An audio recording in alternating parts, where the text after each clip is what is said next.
Stations of the Cross is one of the most popular devotions in the Catholic Church, wherever Catholics are found in the Lenten season, you see them trooping in their numbers, particularly on Wednesdays and Fridays for the Stations of the Cross. And what it's all about is it reflects on the last events, the events of the last day of the life of Jesus, beginning from the condemnation to his death on the cross. In other words, we can say the passion and death of Jesus Christ. That is what the Stations of the Cross reflects for us Christians. And in it, Catholics reflect on the actions through which God saved mankind from slavery and darkness of sin. And sometimes some persons call it the way of the cross. It is also called the way of the cross, and some also call it Via Dolorosa. Via Dolorosa means way of pain, because that way that Jesus took from the passion to his death were ways of pain. He went from one way to another. All were painful experiences. That is why it is also called Via Dolorosa. And besides, in it, Christians are able to reflect and meditate on what Christ had to go through for the salvation of mankind. It is also called a mini pilgrimage.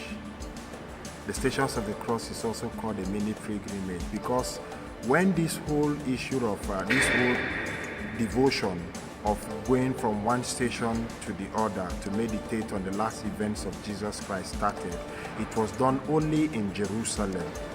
Christians will go to Jerusalem, the same spots where each of these events took place. They will go and stand on those places, some standing, some kneeling, meditating and talking to Jesus in their hearts.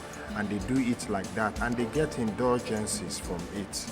But as Christianity continued to develop, so to say, or continue to expand and spread to end to so many places of the world, not all persons could afford to go to Jerusalem for this pilgrimage. Now, the Franciscan fathers were the ones who were in charge of it.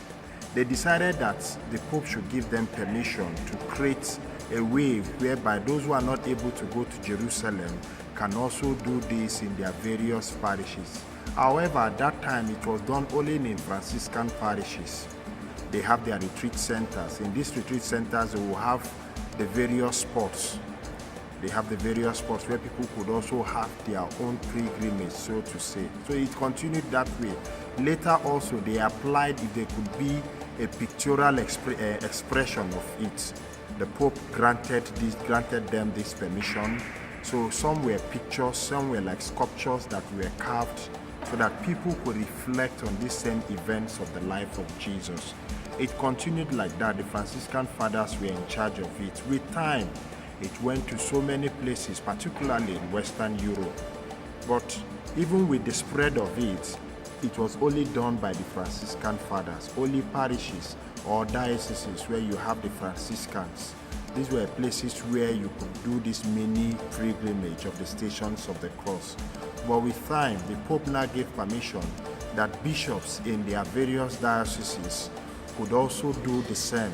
It mustn't be just in dioceses where you have the Franciscans, but also dioceses where the Franciscans are not found. The bishop could also do the same so that their own parishioners, the members of the diocese too, could participate in this particular devotion where people reflect on the events of the last day of the life of Jesus Christ.